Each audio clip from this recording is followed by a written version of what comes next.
This Guy's Garage. Like and subscribe. Well, I just want to pick up quickly, if I can, Ms. Luello, on your exchange with the previous questioner there. You talk about it being digital being everyone's responsibility, but we've seen examples of a tremendous amount of outsourcing that has happened with respect to the development of digital products in government, and to the point where we're not even able to find out how many subcontractors work on a contract. So would you say that that's a responsible way for the government to manage IT systems?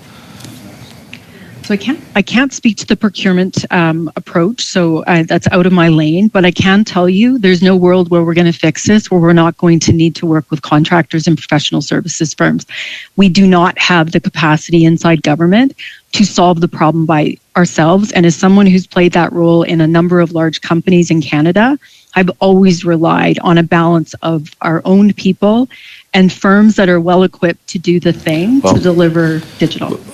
With respect, I would say that there's an absolute absence of balance when we have companies like GC Strategies who are using limitless numbers of subcontractors to hide who's actually doing the work, to the point where government doesn't know and everyone points the finger, well, that's not my responsibility. Procurement's not, your responsibility. Procurement says digital's not their responsibility. At the end of the day, Canadians get stuck with a huge bill, and everyone says that they're not responsible for having given them the price tag. Chair, my next question's to the Deputy Commissioner, if I can. Can the security of Canadians' data be guaranteed if the data is held on servers overseas? A quick answer, if you could, sir.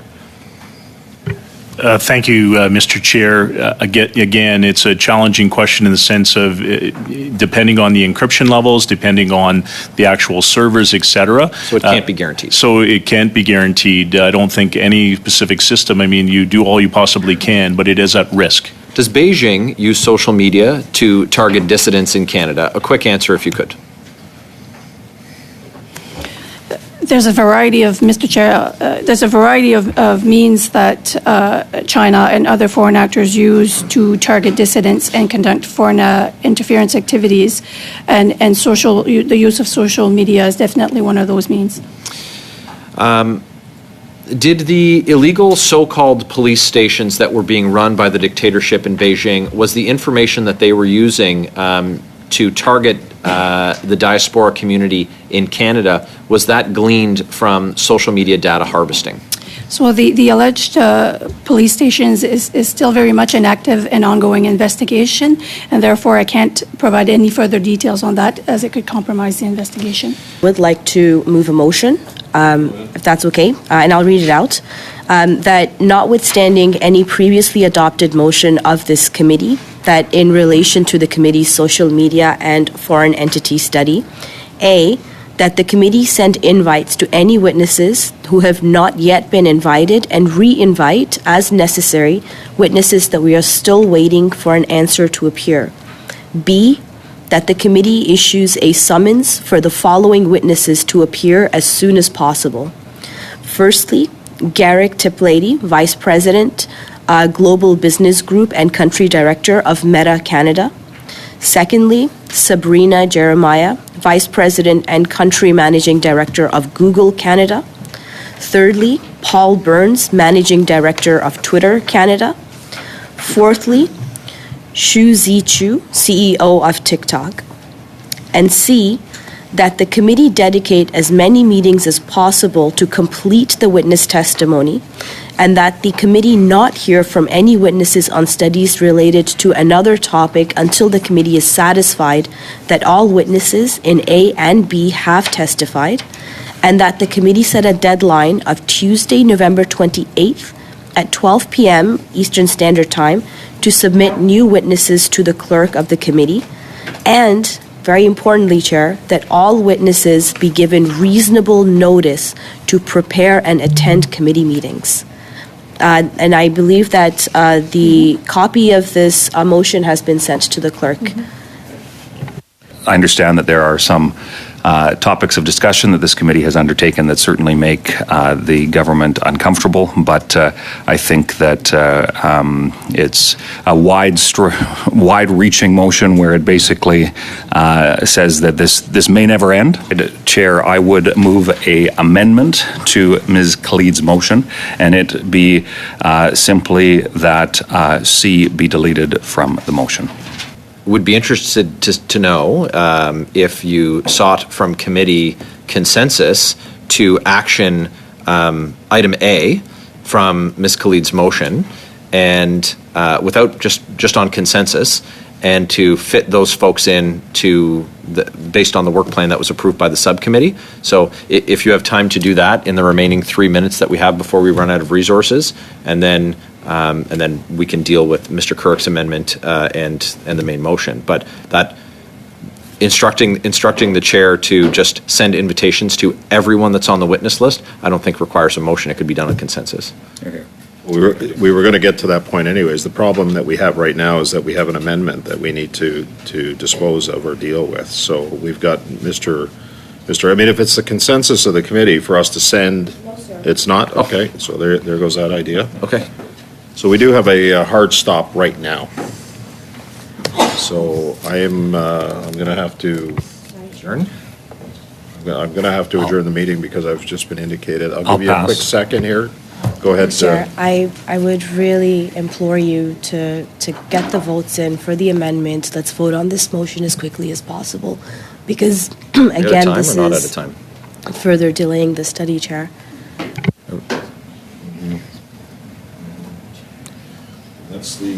That's the difficulty. If there is more debate on the amendment or on the motion, I can't force a vote, Ms. Khalid. I just can't. So on the amendment, is there any other further discussion? Do we still have resources to continue the meeting? We don't right now. We're done. 5:45.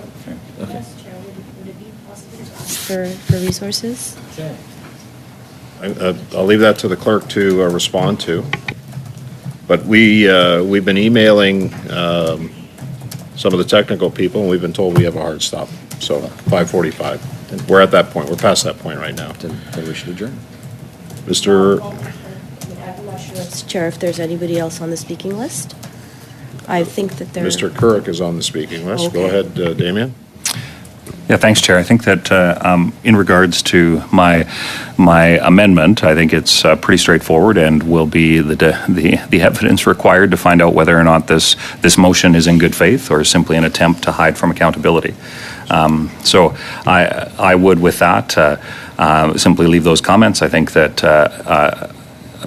Part C of Ms. Khalid's motion is not only unprecedented, but a clear attempt to not allow this committee to look at other important matters that are at hand. So with that, I would be happy to allow, I would cede my time to whoever is next on the list when it comes to the amendment.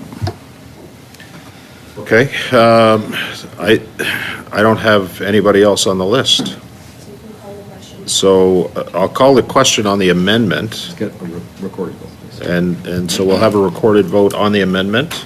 We're going to have to do this real quick. Go ahead, Madam Clerk. So on the amendment from Mr. Currick to delete Part C of the motion, Mr. Baines. No. Ms. Bennett. No. Mr. Callaway. No. Madame Fortier. No. Ms. Khalid. No. Mr. Barrett. Yes. Monsieur Gourde. Oui. Mr. Currick. Yes. Monsieur Villemur. No. Mr. Green. No.